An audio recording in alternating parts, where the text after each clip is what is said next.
Querido Dross, he visto atentamente cómo te han llegado sucesivas historias de parte de colegas que han trabajado en el cementerio como yo, lo cual no me extraña, dado que, como bien imaginarás, el cementerio es un lugar rico en anécdotas macabras, y muchas veces los muertos juegan solo un papel secundario en las mismas, ya que los cementerios están poblados de gente viva que los cruza, que los habita, que trabaja en ellos y que vive cosas asombrosas. Allí encuentras a los deudos, los familiares de aquellos que han muerto. También estamos los sepultureros, aquellos que inhumamos y exhumamos a los cadáveres. Están los celadores o serenos que cuidan los panteones por las noches.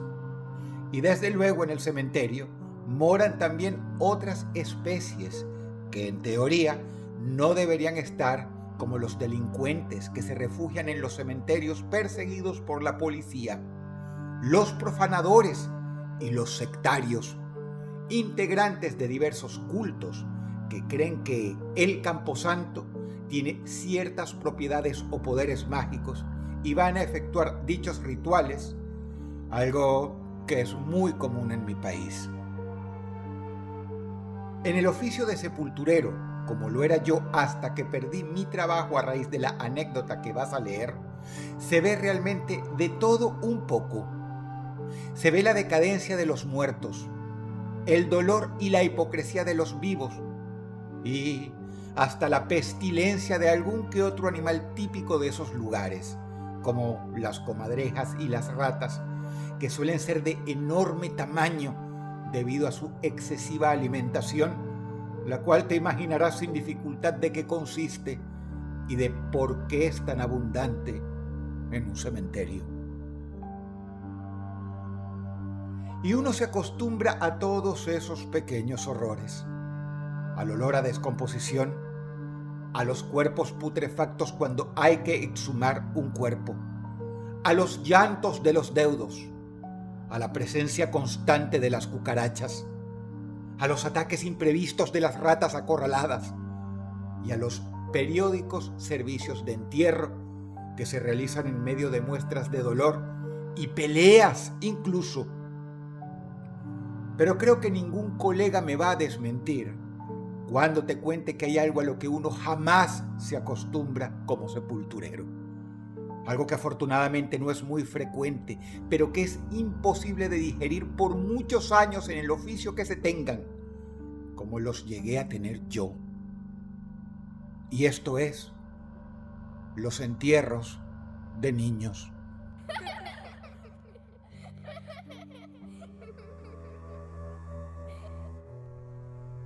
Los entierros de niños son espeluznantes desde todo punto de vista.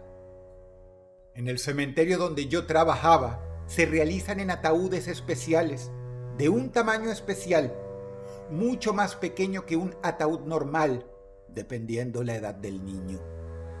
Los más macabros son los entierros de niños pequeños, que vienen en esos pequeños ataúdes color celeste o rosa, dependiendo del sexo de la criatura, aunque a los niños más grandes se los suele sepultar en un ataúd blanco. Ya de por sí ver esos ataúdes causa una muy desagradable sensación. Pero lo que es desgarrador es ver las reacciones de sus padres, de sus abuelos, gente a la cual la vida le quedará destrozada para siempre, pues nadie se sobrepone a la muerte de un niño. Es algo antinatural, traumático, grotesco. No importa si fue una enfermedad o un accidente. Simplemente se tiene la sensación de que eso no debería estar sucediendo. Los cementerios no están pensados para niños, Dross. Créeme, por algo las sepulturas son todas de tamaño grande. Pero una tarde tocó hacerlo. Nos llegó aquel servicio fúnebre y los empleados municipales bajaron de la carroza un pequeño ataúd celeste. Según me comentaron, el pequeño tenía solo 4 años y se había ahogado en una piscina.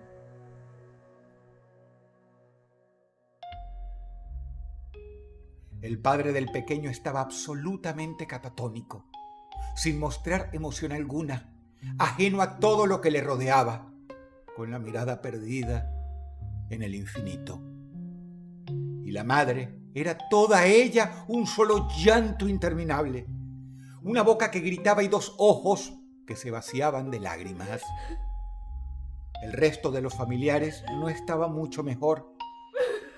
Fue una escena desgarradora. Pero cuando toca, toca. Y alguien tiene que hacerlo.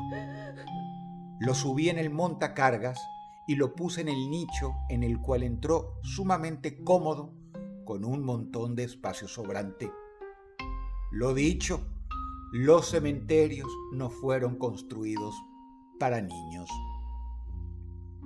Bajé del montacargas y le di los papeles a los deudos, recordándoles que a los 2 años tenían que presentarse para la reducción o que podían pedir la cremación a partir del año, y no les di muchos detalles para no importunarlos más. En ese momento, en general, los familiares nada contestan, nada dicen. Solo reciben los papeles como autómatas y luego de gritar y gritar desgarrados por el pesar, son llevados por otros familiares a los vehículos de las cocherías que se los llevan de la vista. Luego los volvería a ver cuando vinieran a visitar al pequeño, y a diferencia de las viudas o los deudos de familiares mayores, los padres nunca dejan de visitar las tumbas de sus hijos. Lo hacen muy seguido y el tiempo no disminuye ni las visitas ni el dolor. También en aquel funeral noté una presencia extraña que llamó mi atención. La presencia del Pai Edgardo, un conocido practicante de la temida Quimbanda, un culto afro-brasileño de magia negra, quien era un asiduo visitante del cementerio, ya sea para dejar lo que él llamaba ofrendas a diferentes deidades que según él habitaban el lugar, para realizar lo que él llamaba trabajos, que eran rituales de magia que debían practicarse en el cementerio mismo, la mayoría de ellos muy oscuros, según el mismo Pai me contó, que buscaban la destrucción o la ruina de algunas personas en particular. Bastaba ver las estatuillas que dejaba en los sepulcros, rodeadas de velas negras y rojas, para estremecerse. Deidades parecidas a demonios de color rojo, con cuernos y tridentes. El Pai me contó una vez que a esos espíritus les llaman Exus. A cambio de dejarlo depositar sus ofrendas en los fondos del terreno del panteón, o de venir de forma discreta al caer el sol a prender algunas velas y depositar estas estatuillas, el Pai me daba alguna que otra propina. Y yo nunca le vi nada de malo. No creía en esas cosas y no creía que le hiciera daño a nadie. El dinero, por otra parte, nunca viene mal. Pero esta vez sospeché, y con razón, que el Pai venía con una propuesta diferente, pues cuando se fueron los deudos del chiquito, se acercó y me dijo muy serio: «Yo tengo que falar con você». Me lo dijo en ese portugués entreverado con español, el cual a duras penas le entendía. Fue allí que el Pai me propuso algo sumamente turbio. Me dijo que había una nueva línea de trabajo a la que se estaba dedicando, más fuerte, más efectiva, que requería para muchos rituales ni más ni menos que de restos humanos. Y no de restos cualquiera, sino de restos de niño específicamente.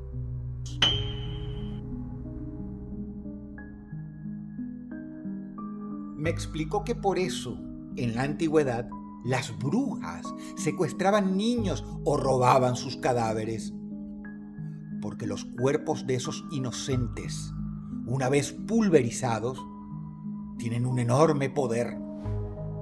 El pai se había enterado de que yo iba a sepultar a un niño en mi panteón y necesitaba algunas partes de él, pero me advirtió que debíamos proceder rápido antes que la descomposición del cuerpo arruinara sus vísceras. Vísceras que para él eran tan codiciadas. Yo me negué rotundamente al principio, pero la verdad es que el pai ganaba mucho dinero con sus actividades y me ofreció una fuerte suma si le dejaba sacar partes del niño y llevárselas sin decirle a nadie. Mi negativa no duró mucho. Yo cursaba mi segundo divorcio y tenía un montón de gastos. El dinero ofrecido era una buena cifra, así que le dije que viniera esa misma noche, que hasta donde sabía iba a seguir lloviendo, lo cual alejaría a cualquier curioso. Yo lo esperaría. Terminó mi horario ese día, pero no me fui a casa. Me apronté un café y me quedé a esperar al pai Edgardo, quien 1 hora después de la puesta del sol apareció por la calle central del cementerio camino a mi panteón. El problema con el montacargas es que una persona debe accionarlo desde abajo, y yo no tenía ganas de revolver las entrañas de un niño recientemente muerto. Además, el pai me explicó que debía ser él quien retirara los restos. Así que le di la herramienta de abrir la tapa del nicho y le dije que subiera él solo, que yo manejaría desde abajo el montacargas. Le pedí por favor que tuviera cuidado con el pequeño ataúd, que tomara lo que tenía que tomar del pequeño y luego que no se preocupara mucho por la tapa, ya que igual, de todas formas, era práctica habitual abrir las tapas para acelerar la descomposición. Además, ahí nadie revisaría nada en mucho tiempo. Le dije al pai que no se preocupara mucho, que las ratas se encargarían de emparejar todo el destrozo que él pudiera hacer de allí a la reducción.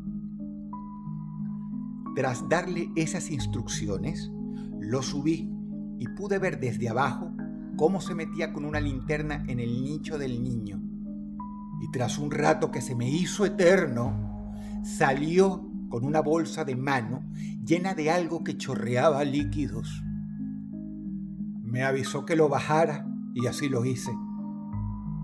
Me dio las gracias, me entregó el dinero y yo realmente me sentía muy mal por todo aquello. Vomité, algo que no solía hacer muy seguido, y me fui en taxi hasta mi casa de hombre solo y recién divorciado a sacarme el mal gusto con un barato.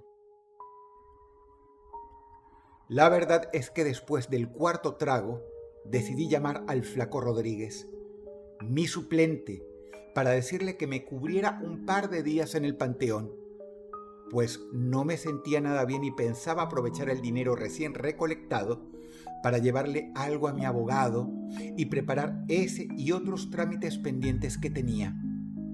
También quería comprarle un lindo regalo a mi propio hijo. Todo ese tema del niño me había dejado sensible con mi propio hijo. Tampoco tenía ganas de ver a los padres del niño del ataúd celeste que seguro vendrían al otro día. Así, Dross, fue que le avisé al flaco que por 2 días me cubriera él y que yo le cubría el fin de semana para compensar. Lo necesitaba. El flaco dijo por fortuna que no había problema y yo dormí la borrachera y al otro día me levanté tarde.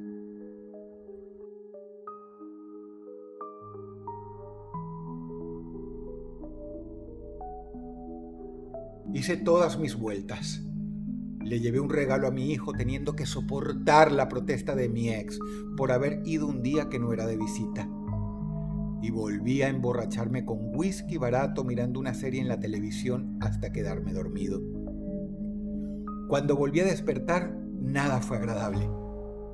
Atendí el teléfono y era el Flaco Rodríguez, pidiéndome que por favor fuera al Panteón de Apuro, que estaba la directiva del mismo y la policía presentes.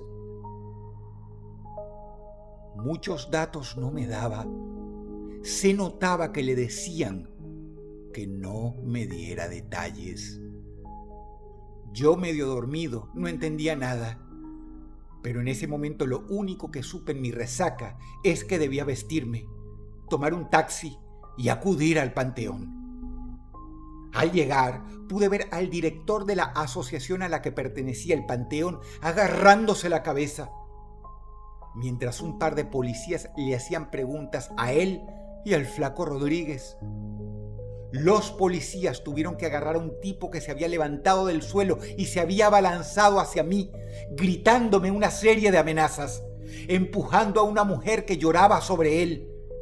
Era el padre del niño que habíamos enterrado hacía 2 días. Lo pude reconocer. También estaba el ataúd celeste del niño sobre el montacargas y había, lo que supuse, un tercer policía tomando fotos del cajón que estaba abierto y con el cuerpito a la vista en medio de una mortaja destrozada. El Flaco Rodríguez me miró y me decía: «¿Qué cagada te mandaste, gordo? Disculpa, yo no quiero líos. Esto en mi turno no fue. Esto es cosa tuya y del país». Y antes que me subieran a un patrullero que llegó poco después, lo pude ver. ¿Cómo olvidarlo, Dross? Ahí estaba el cuerpito del niño en su cajón, totalmente ultrajado y vaciado de sus vísceras. Lo que no me sorprendió, pues recordaba lo que yo había permitido un par de noches atrás. El problema era lo que no había permitido.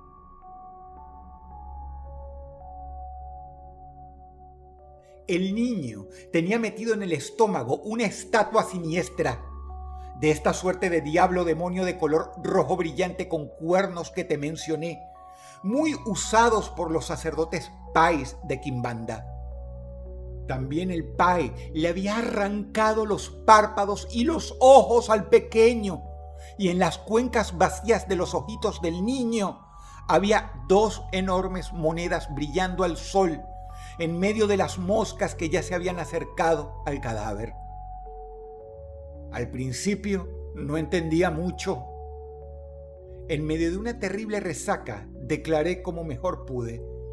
Mi abogado de divorcio se volvió mi abogado penal, y a costa de contar todo lo que había sucedido incriminando al pai Edgardo, la terminé sacando barata. 2 meses de prisión, de los cuales solo cumplí 15 días por un delito de vilipendio del cadáver. Al pai le dieron más, pero lo peor es que obviamente me despidieron de aquella empresa y por haber sido por mala conducta perdí derecho a cualquier indemnización y a mi edad y con tan poca experiencia no he podido conseguir otro trabajo, pero aún no llego a la edad jubilatoria. Una auténtica mierda es mi vida ahora. ¿Qué fue lo que pasó? Sencillo. Yo había olvidado que los cuerpos pueden ser cremados 1 año después de sepultados o hasta 72 horas después. Al parecer, y según me fui enterando por conocidos desde la cárcel, los padres de aquel niño decidieron cremarlo, pues no soportaban la idea de tener que ir al cementerio y querían meter las cenizas en el jardín de la casa y qué sé yo. Pidieron el trámite estando yo ausente y el Flaco Rodríguez no me avisó nada. El pai, al parecer, había hecho un ritual bastante macabro en el cuerpo del niño antes de extraerle las vísceras la noche en que subió al nicho, y la madre del niño, al concurrir con los municipales a retirar el cuerpo de parte del Flaco Rodríguez, quiso darle una última mirada antes de que lo llevaran al crematorio. En ese momento se encontró con aquel horror, pues el Flaco Rodríguez, en busca de una propina, simplemente le movió la tapa y se lo mostró. Él no sabía nada, mucho menos lo que se iba a encontrar abajo. Un cadáver totalmente destrozado con una estatuilla macabra. las monedas y los brazos quebrados sobre la cabeza. Se ve que no era sacarle las vísceras así nomás, y había que hacer algún tipo de ofrenda. Y el pai no me lo contó, pues supuso que yo no accedería, y parece que las vísceras del niño eran muy importantes para él. Fue así que terminé en la cárcel durante un tiempito, por suerte en un centro penitenciario diferente al del pai, porque si no, seguro lo mataba por lo que había hecho. Y ahora estoy peor que en la cárcel, desempleado y lleno de deudas, en una casa húmeda y que huele peor que aquel cementerio donde trabajé la mayor parte de mi vida. Una auténtica mierda de vida. ¿Me lo merezco? A veces pienso que sí, por haber permitido que profanaran el descanso de aquel niño. La verdad, nunca pude olvidar el horror de ver lo que el pai le había hecho. Nunca volví a visitar aquel cementerio ni ningún otro. Lamentablemente es el único oficio en el que tengo experiencia. Y en medio de mis largas horas de desempleo, en las que a veces mi hermana o mi hijo me traen algo de comer, miro tu canal y me olvido un poco de mí. Aunque al ver tantas historias de cementerio, dije, tengo que contar la mía, aunque sea para desahogarme. La historia de 2 muertes, la de un niño y la muerte en vida que padezco yo ahora por permitir que lo profanaran. Te saluda el Gordo Martín.